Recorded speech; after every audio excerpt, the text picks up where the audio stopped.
Hello, Zuko here, and today we are going to talk about all of the books that I read in the month of May 2021. So the first book I read this month was White Stag by Cara Barbieri, who I believe uses they, them pronouns. This is a Wattpad novel that in theory is about goblins and the Goblin King, which I thought sounded really good, and then I saw Wattpad and I was like, oh no, what did I do? And yeah, in theory it sounded really good. In actuality, this is a book where all of the goblins are just hot. They're people but hot. The main character, the main hot goblin, has purple eyes and white hair or some shit. Like, it's very fanfiction-y. It feels like if someone wanted to make the Cruel Prince series, but like rewrite it to try to make it edgier and grittier, and so they changed Fae to goblins. They're not goblins. Like, if you think goblins, you picture goblins. You don't picture humans but hot. That made me so mad. This book was not very good. It was very mediocre. Saying the same things. I didn't like this book. I gave it a 1.5 stars. Only because I liked the idea, and I hated pretty much everything else. The main character had no personality, except sometimes she got really mad for no reason.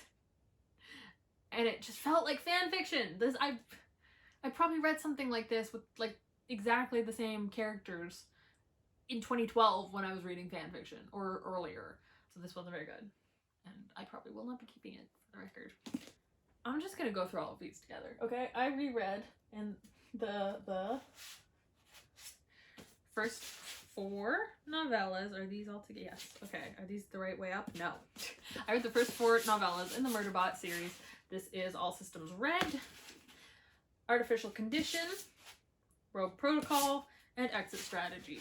I had read all of these in, I think, December, where I was speed reading everything, so I didn't really retain as much as I wanted to, and I wanted to continue on with the series, so I re-listened to all of these.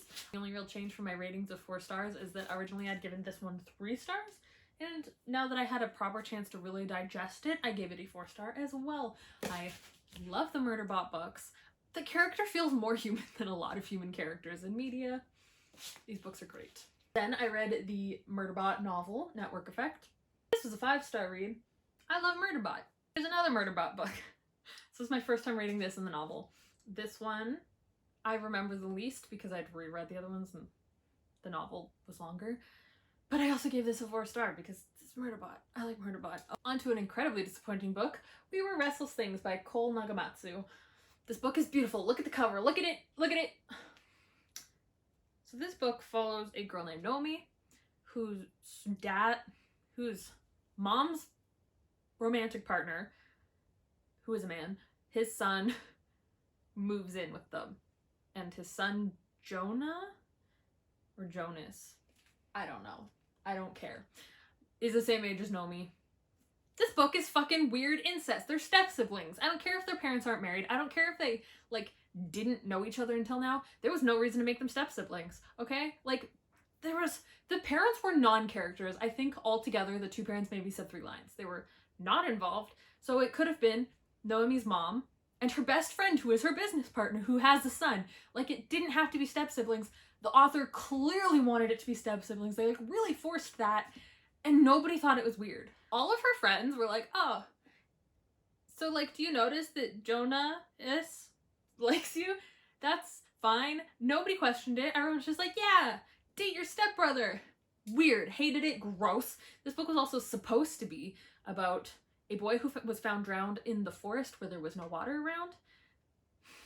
Mostly it was about step-siblings really wanting to have sex with each other. Like, there were chapters where they talked about having sex. I liked that Naomi was asexual. That's it. This book was trashed. This book, the author clearly had like a weird step-siblings fetish. It was gross and it made me so uncomfortable. I screamed through half this book. There's like a chapter where they try to have sex and it's like fairly explicit. I'm like, stop. This is gross. So I hated this book. 1 out of 5 stars. Would have rated it lower. Don't read this. Hate that the cover's so pretty. Next Next, I reread Lockdown Escape from Furnace by Alexander Gordon Smith. I first read this when I was in like high school, early high school, so like 2010. And I really liked it then. I remember super enjoying it, but I never actually continued on with the series. So I'm like, well, I own the whole series. I should reread this and read the series and see if I actually want to keep it because it's 5 books. Do I need these books on my shelf? And the answer is probably not.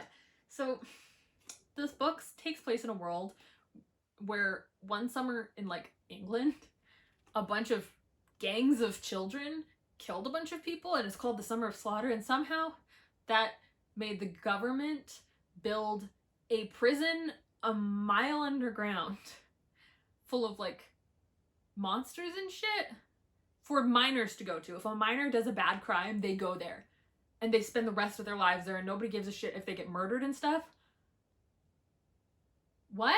Like, I know it's a YA book, so they had to have a reason for it to be kids, but who is okay with a life sentence for a child where it doesn't matter if they die or not and you can't visit them? No one would be okay with that.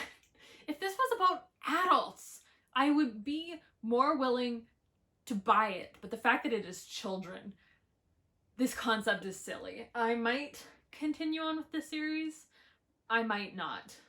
I gave this, after rereading it, a 2.5 out of 5 stars, just because I had some nostalgia, but it was very like generic early YA dystopian, and also just the concept was very silly. So yeah. Then I read The Ivies by Alexa Donne. If you don't know, Alexa Donne makes writing content here on YouTube, and when she announced this book, I was very excited, but also very skeptical, because giving writing advice and actually writing good books are 2 separate skills. Turns out, Alexa Donne can write a good book. I really enjoyed this book. I'm happy I read it. I'm glad that I ended up buying the audiobook before my copy even came in, because I'm like, I just want to read this book, and I love the mystery. I couldn't put it down. I really enjoyed this book. So I gave this a 5 out of 5 stars, and I think you should pick this up. And if you are a writer, you should maybe check out Alexa Donne's YouTube channel. I almost said Instagram page. Maybe she has one of those, I don't know. Lastly, I have 2 books I don't physically own. First one is My Best Friend's Exorcism by Grady Hendrix. This is my second Grady Hendrix book I have read, and maybe my least favorite. I felt like it was kind of slow paced, I guess. So this is a book where the main character and her best friends, they all have a party, and one of them disappears, and they find her in the woods in the morning, and something's wrong, and she's clearly been possessed by a devil. And it's kind of the drama of trying to get her best friend back. But I feel like everything could have been explained and done a little bit better, and it was just kind of meh. It was also set in the 80s, and there were a lot of homophobic and racist things that were said, and I get that it's the 80s, but I also like, I'm not sure that it was necessary to add that stuff in. So yeah, I gave this book like a 2.5 out of 5 stars. I think on Goodreads right now it's at a 3, but like looking back I might lower that to a 2. And lastly, for the month of May, technically I finished it in June, but I read Bunny by Mona Awad, I believe. So this is a very strange book.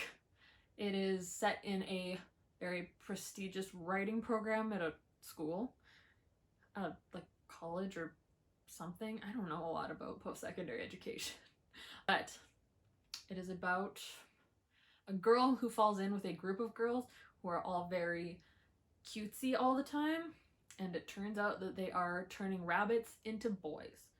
And I liked the premise. I liked the first third of it, and then it got really slow and kind of overwritten. Like, it felt like it was trying to be very literary, snobby writing, where they use a lot of words and say nothing. And I don't, things should have been explained better. I don't like books where there's no real explanation for what the fuck was going on to begin with. And I gave this a 2 out of 5 stars because it just wasn't for me. It was a good premise. It was an interesting premise. I was ready for a weird book. I wasn't ready for what I got.